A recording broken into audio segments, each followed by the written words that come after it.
우리에게 주시는 하나님의 말씀 창세기 24장 50절에서 67절까지 말씀입니다. 자, 오늘 마지막 24장의 마지막 말씀인데요.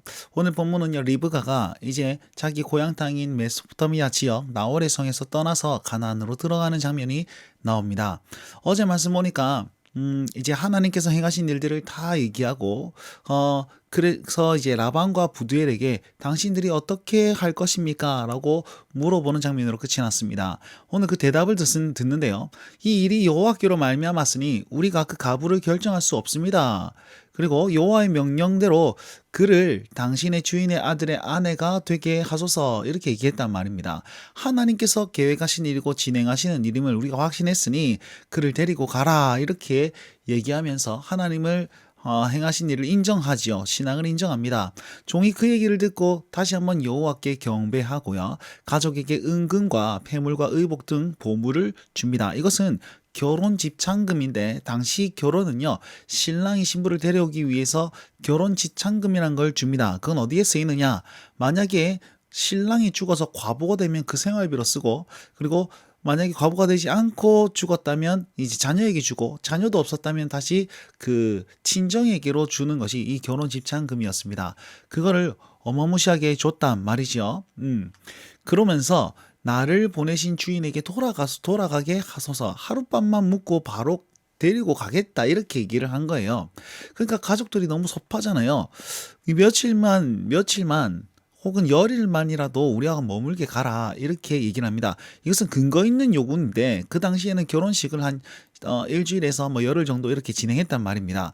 그래서 결혼할 수 있도록 그 기간을, 잔치하는 그 기간만큼 우리가 데리고 있겠다, 이렇게 얘기를 하거든요. 그러니까 완고합니다, 이 종은요. 종이 왜 그렇게 한 번에 그냥 바로 이렇게 데리고 가려고 했을까요? 아마도 추측컨대 아브라함이 나이가 너무 많았기 때문에, 생명이 위태위태하기 때문에 빨리 서두른 경향이 있고, 또한 그 가족들의 마음이 변심할까봐 그렇지 않았을까, 이렇게 추측해 봅니다. 아무튼 그렇게 실랑이가 있어 보니까 결국은 그 소녀에게 한번 물어보자, 네가 갈 거냐 말 거냐. 그러면서 리브가에게 물어봅니다. 그러니까 리브가가 대답하되 가겠나이다 라고 하면서 그냥 쑥 가게 된 거죠. 자, 이 대답은요, 무엇을 우리가 추측해 볼 수 있냐면, 창세기 12장 1절 말씀에 그 아브라함의 믿음과 동일한 그런 대답입니다. 아브라함이 너의 친척 본토 아비 집을 떠나서 내가 지시할 땅으로 가라 했을 때 두말하지 않고 그냥 갔던 그 아브라함의 모습과 리브가의 모습이 겹쳐 보이는 것은 그냥 우연일까요? 하나님께서는 성경을 통해서 이런 아브라함과 같은 믿음을 가진 자들을 통해서 구속의 역사를 이뤄간다는 사실을 또한 보여주고 있는 것입니다. 자, 그랬더니 식구들이 리브가를 축복합니다. 너는 천만인의 어미가 될지어고, 그 다음에 내 씨로 원수의 성문을 얻게 할지어다, 이렇게 얘기를 하는데, 자, 시집 가는데 막 내 씨가 원수의 성문을 열고 뭐 이런 얘기를 한단 말이에요. 이것은 전쟁에서 승리를 기원할 때 하는 그런 어떤 축복 격려사였습니다. 그런데 여기서 한다는 것과 또한 성경에서는요, 이 성문을 원수의 성문을 얻게 한다라는 말은 이제 구속의 역사, 구속 사건과 굉장히 큰 밀접한 연관이 있습니다. 그 말인즉슨 이 리브가를 통해서 구속의 역사를 이어가고, 또한 하나님의 그런 사람으로서 뭐 큰 일을 할 것이다, 뭐 이렇게 우리가 구속사적으로 해석할 수 있는 본문입니다. 자, 62절부터 67절까지는요, 이삭과 리브가 만나는 그런 장면인데, 그때의 이삭이 뭐 했냐면, 그 남쪽 지대에도 네게브 지방으로 와가지고 들을 보면서 묵상하고 있었습니다. 무슨 묵상을 했을까요? 멍 때리고 있었다는 뜻입니까? 이 묵상이라는 말은 창세기에서 여기만 등장하는데, 성경 전체에 보면 하나님의 율법이나 하나님께서 행하신 일이나, 그리고 또 하나님의 성품을 묵상할 때 이런 이 단어를 많이 사용했다라고 할 수 있습니다. 자, 그렇다면 하나님에 대해서, 하나님 행하실 일들에 대해서 묵상했다 그러면, 이미 지금 아내를 데려간 그 사람을 통해서 어떻게 이루어질까를 고민했고 묵상했다라는 것이지요.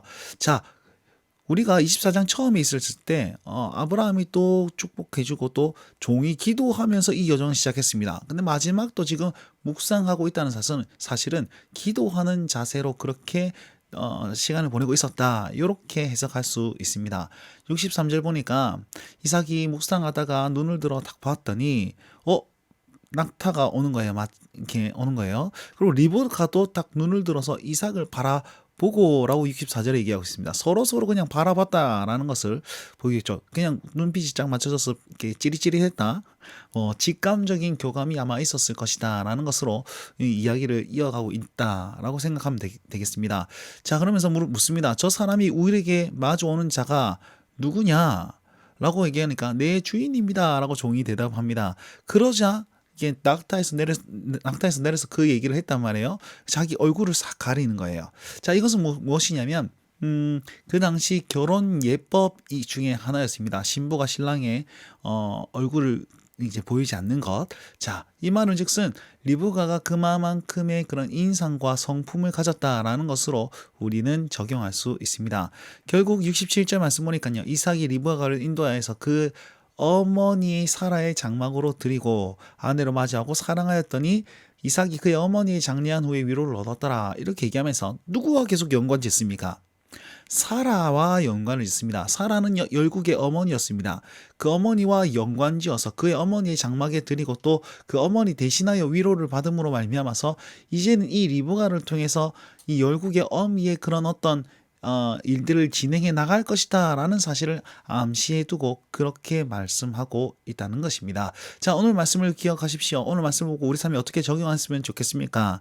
하나님의 계획은 신실하게 이루어진다는 사실과 또한 어떤 사람, 믿음에 도전하는 사람, 아브라함의 믿음을 그대로 가졌던 사람, 또한 아브라함이 가졌던 그 중심의 마음이 지금 온전히 이루어지고 있다라는 사실도 우리는 볼 수 있습니다.